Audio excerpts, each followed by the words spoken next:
2025 आजचा दिवस हा आपल्या शेतकऱ्यांच्या दृष्टीने अत्यंत महत्त्वाचा दिवस आहे। भारतातली पहिली शेतकऱ्याची आत्महत्या ज्या दिवशी झाली तो आजचा दिवस आहे। यवतमाळ जिल्ह्यातलं चिनगावा नावाचं गाव, तालुका महागाव, या गावामध्ये पोस्ट ग्रॅज्युएट झालेले साहेबराव करपे पाटील यांनी सरकारी धोरणाला कंटाळून पहिली आत्महत्या केली त्या देशात, ज्याची नोंद झालेली आहे। त्यांचा स्मृती दिवस,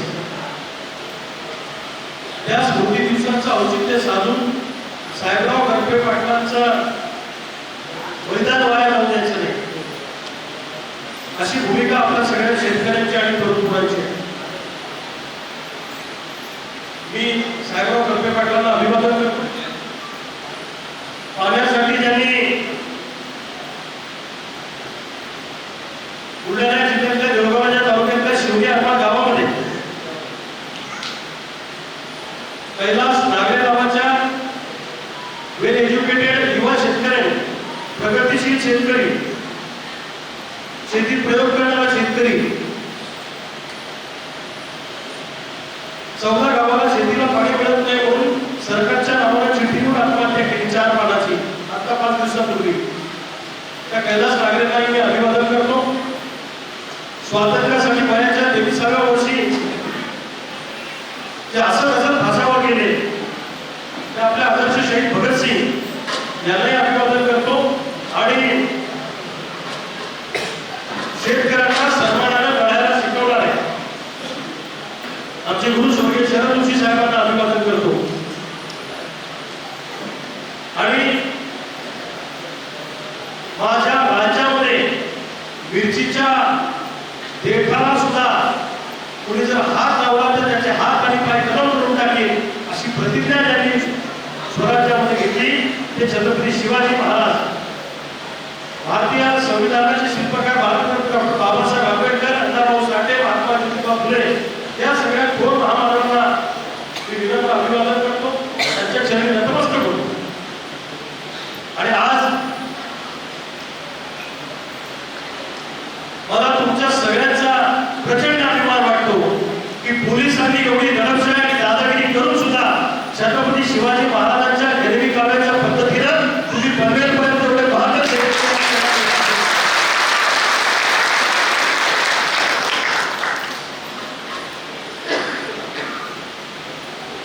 मी पण 3 दिवस झाले एका ड्रेसवर आहे, कारण मी पण भूमिका अवस्थेत आहे। आपण कशासाठी आलो? आपण न्याय मागायसाठी। आजच्या आपल्या आंदोलनातल्या प्रमुख मागण्या काय? एक तर सरकारनं शेतकऱ्यांची कर्जमाफी करू म्हणून सांगितलं होतं, ती कर्जमाफी केली पाहिजे, ही आपली आग्रही मागणी या आंदोलनाची आहे। दुसरी मागणी, सोयाबीन कापसाला भाव नसल्यामुळे सोयाबीन आणि कापसाला प्रति क्विंटल 3000 रुपये भाव फरक मिळाला पाहिजे। तिसरी मागणी आमची, कल्याणच्या महिला भगिनी त्या झोपडपट्टीमध्ये राहतात, काम करतात, कामगार म्हणून काम करतात, मजुरी करतात, रेल्वेच्या नावाखाली त्यांची घरं उद्ध्वस्त करण्याचा जो सरकारचा डाव आहे तो आपल्याला या निमित्तानं हरून पाडायचा ही गोष्ट आहे। उसाला 1 लक्ष्मी FRP मिळाली पाहिजे, कांदा, दूध, धान्याला अनुदान मिळालं पाहिजे, शेतकऱ्यांना पूर्ण वेळ वीज मिळाली पाहिजे, शेतमजुरांना पिकांचं संरक्षण मिळालं पाहिजे, अशा अनेक हक्काच्या मागण्या घेऊन शेतीला मजबूत कंपाऊंड मिळालं पाहिजे, त्यांनी जनावरांचा त्रास होतो म्हणून अशा अनेक मागण्या घेऊन आपण आज मुंबईमध्ये पनवेलमध्ये दाखल झालेलो आहोत। आपण काय आंदोलनाची घोषणा केली आहे पुण्यामधून की आम्ही अरबी समुद्रामध्ये आमचे कर्जाचे भरलेले जे सातबारे आहेत ते बुडवायचे आणि आम्ही कर्जमुक्त झालो अशी घोषणा करायची। जेव्हा पिकलं तेव्हा लुटलं, आता देणं घेणं पिकलं, आता आम्ही तुमचा 1 रुपया सुद्धा देणार नाही। जर तुम्ही कर्जमुक्ती करणार नाही, 1 रुपया सुद्धा देऊ लागत नाही।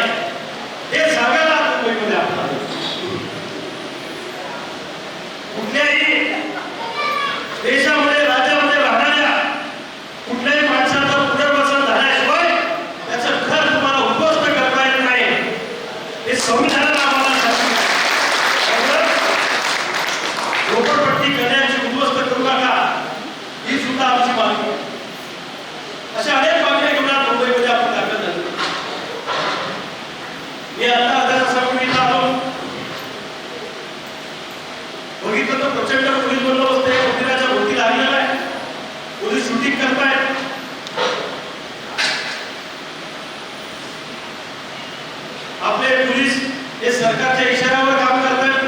7 पाटला काही घेऊन उपटवा टिपे घेऊन सरकारने जे सांगितलं ते करतायत.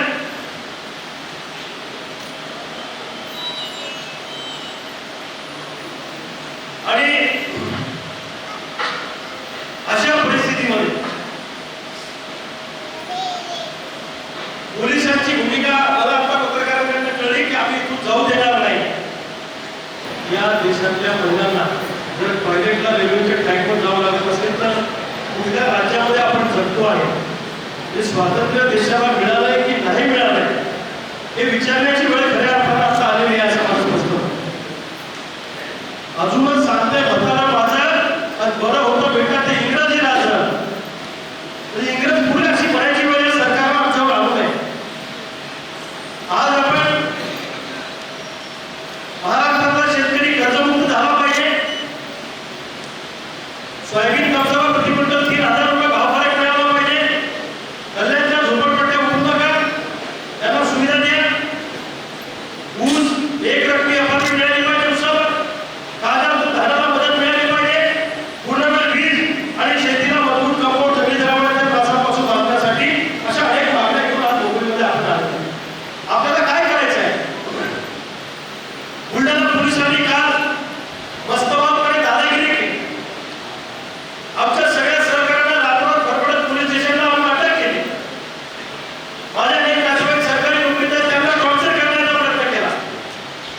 माझ्या पत्नीची आई ऍडमिट आहे, तिचे मामा वारले, ते रक्षा विसर्जन आहे आणि पोलीस म्हणतात तुम्हाला घेऊन जायचं आहे. म्हणजे मानवता आणि माणुसकी नावाची गोष्ट आहे का नाही? अरे आम्ही काय चोर आहोत का? आम्ही काय दरोडेखोर आहोत का? आम्ही दहशतवादी आहोत का? आम्ही काय अहमद कासमच्या विरुद्ध काम करतो का? आमच्या बापाच्या घामाचं दाम मागायचा अधिकार आम्हाला बाबासाहेब आंबेडकरांनी दिलेला आहे. तुम्हाला काय वाटलं? तुम्ही आमच्या लोकांना अटक केली म्हणून हे आंदोलन थांबलं? अरे इथं जमलेल्या 72 शेतकऱ्यांच्या, महिलांचा, तरुणांचं मी अभिनंदन करतो की तुमच्या जर पोलिसाच्या बंदुकीला आम्ही घाबरलो असतो आणि सरकारच्या दडपशाहीला घाबरलो असतो तर स्वतःचे पैसे खर्च करून स्वतःच्या भाकरी घेऊन तिथे एवढ्या मोठ्या सरकारी मंडळी जमली नसती. एखाद्या राजकीय पक्षाला जर एवढे लोक जमवायचे असले तर त्यांना लाखो करोड रुपये खर्च करावे लागतात समाजाला. बरोबर आहे का? अरे पण इथे गावापाड्यातला सामान्य माणूस, शेतकरी, मजूर, कामगार आमच्या अडचणीत आहे आणि म्हणून आज आम्ही आमचा हक्क मागायला इथं आलो आहे. मी पोलिसांना सांगू इच्छितो, जर पोलीस ऐकत असतील तर ते शूटिंग पण करताय. मी त्यांना सांगू इच्छितो की कृपया आम्हाला अडवण्याचा प्रयत्न करू नका. आम्ही अगदी समुद्रामध्ये आमचे कर्जाचे सातबारे पुरवणार आहे आणि सोयाबीन म्हणून सरकारचं लक्ष वेधणार आहे आणि आमच्या सगळ्या मागण्या तुम्ही मान्य कराव्या ते सरकारला सांगणार. आणि सरकारने जर का अडवण्याचा प्रयत्न केला तर इथं रक्ताचे पाठ वाजलेल्या मंदिरासमोर पण आम्ही मागे हटणार नाही.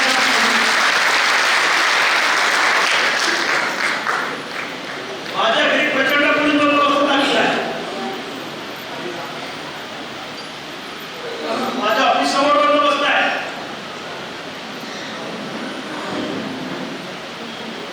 मला एक गोष्ट सांगा, बाबासाहेबांनी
पोलिसांना आणि सरकारला एक गोष्ट सांगायची आहे की अरे आम्ही स्वतःचे पैसे खर्च करून पदरमोड करून इथपर्यंत आलोय. आम्ही काय मुंबईची ट्रिप करायला आलो का? आम्ही काय पर्यटन करायला आलो का? आम्ही काय शोकाखातीर आलो का? आमची जळती म्हणून आम्ही आलोय. आम्हाला त्रास होतो म्हणून आम्ही आलोय. आणि आमच्या अधिकारापासून जर तुम्ही वंचित ठेवायचा प्रयत्न केला तर हे चालणार नाही. मी क्लिअर पण सांग, मी पण परवा दिवशीपासून भूमिगत आहे. क्रांतिसिंह नारायण पाटील सुद्धा इंग्रजांच्या काळामध्ये स्वातंत्र्य चळवळीमध्ये भूमिगत असायचे. ते वर्ष भूमिगत असायचे. त्यांच्या मागे पोलीस लागायचे. आमच्या मागे पोलीस लागले. बुलढाणा जिल्ह्यात सगळी नाकेबंदी झाली. कोणाला कळलंच नाही. बायकोला म्हटलं ताट वाढ. मला अंदाज आला. मी जरा वयाला तरी बारका असलो तरी मला माझं नाक, डोळे आणि कान फार दिसत नाही. मला लगेच कळतं पुढं काय होणार आहे. मला लक्षात आलं की पोलीस आपल्याला अटक करणार आणि आपल्या सगळ्या सहकार्याला उचलणार. मी थेट वेगळ्या पद्धतीने मुंबईला आलो. बॅग सुद्धा आणली नाही आणि आज इथं दाखल झालो. मी सुद्धा आपापल्या पद्धतीने इथे आला. लक्षात घ्या, तुमच्या सगळ्यांचं मला कौतुक करायचं आहे. सरकारला काय करायचं होतं माहिती आहे? इथं तुम्हाला आम्हाला जमून द्यायचं नव्हतं. त्यांना असं वाटलं आता सगळे रविकांत तुमच्या बुलढाण्याचे सहकारी अटक केले, आता इसके पीछे मुंबई में कोई जाएगा नहीं. सरकार हजार रुपये इथं आले. आमच्या नादाला सरकारने लागू नये. सामान्य माणसाची ताकद ही सरकारपेक्षा मोठी असते. लक्षात ठेवा, सरकार बडा नाही आहे. सरकार मोठी नाही आहे. सामान्य माणसाची ताकद सरकारपेक्षा मोठी गोष्ट लक्षात ठेवा. आणि इतर जर काही आम्हाला बळवाईट करण्याचा प्रयत्न पोलिसांच्या माध्यमातून केला, महाराष्ट्रात जे लोक गावाकडे आहेत ते सगळे लोक रस्त्यावर उतरल्याशिवाय राहणार नाही.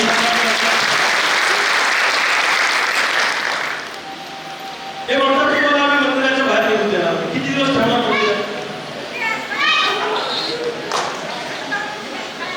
राहून इथं आपण काय अडचण?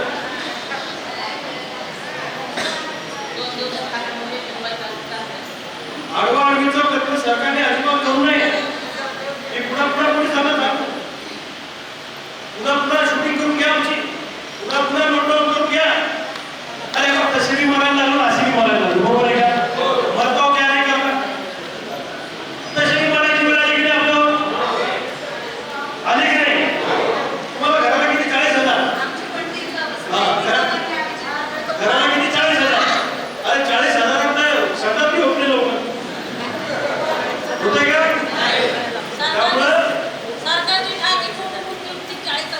म्हणजे मोठ्या लोकांची घरं 100-150 कोटीची 50 कोटीची असतात. आणि ते माणसं आहेत, आम्ही पण माणसं आहेत. आमचंही माणूस म्हणून सगळं मान्य करा. हे वाक्य मनाला पाजर ठोकणार आहे. आमचाही माणूस म्हणून तुम्ही सगळं मान्य करा. ही सरकारला आमची विनंती आहे. आता 10 वाजले, एक अर्ध्या तासात आपल्याला निघायचंय. तोपर्यंत बाकीच्यांची मनोगत होतील.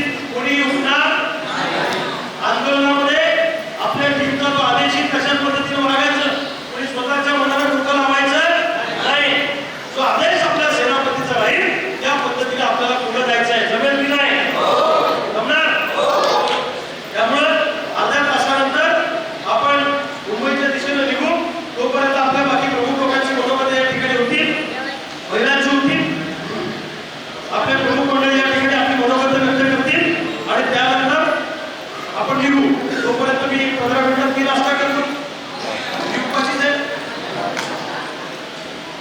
आणि ही मनोगत झाली परत एकदा मी 5 मिनिटं बोलून मग आपण या ठिकाणावर निघणार आहे. पण सगळ्यांची मनोगत होईपर्यंत कोणी जागा सोडणार. तुम्ही जर भगतसिंगाच्या काळात जन्माला आले असते तर तुम्ही इंग्रजांसोबत असते का भगतसिंगासोबत असते? कोणासोबत असते? आणि भगतसिंग आले असते तर भगतसिंग या लुटणाऱ्यांबरोबर असते का तुमच्या बरोबर असते? छत्रपती शिवाजी महाराजांच्या काळात जर तुम्ही असते तर तुम्ही महाराजांबरोबर असते का औरंगजेबाबरोबर असते?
जनतेचं प्रेम हे माझ्यासाठी खासदारकी खासदारकीपेक्षा लाख मोठं.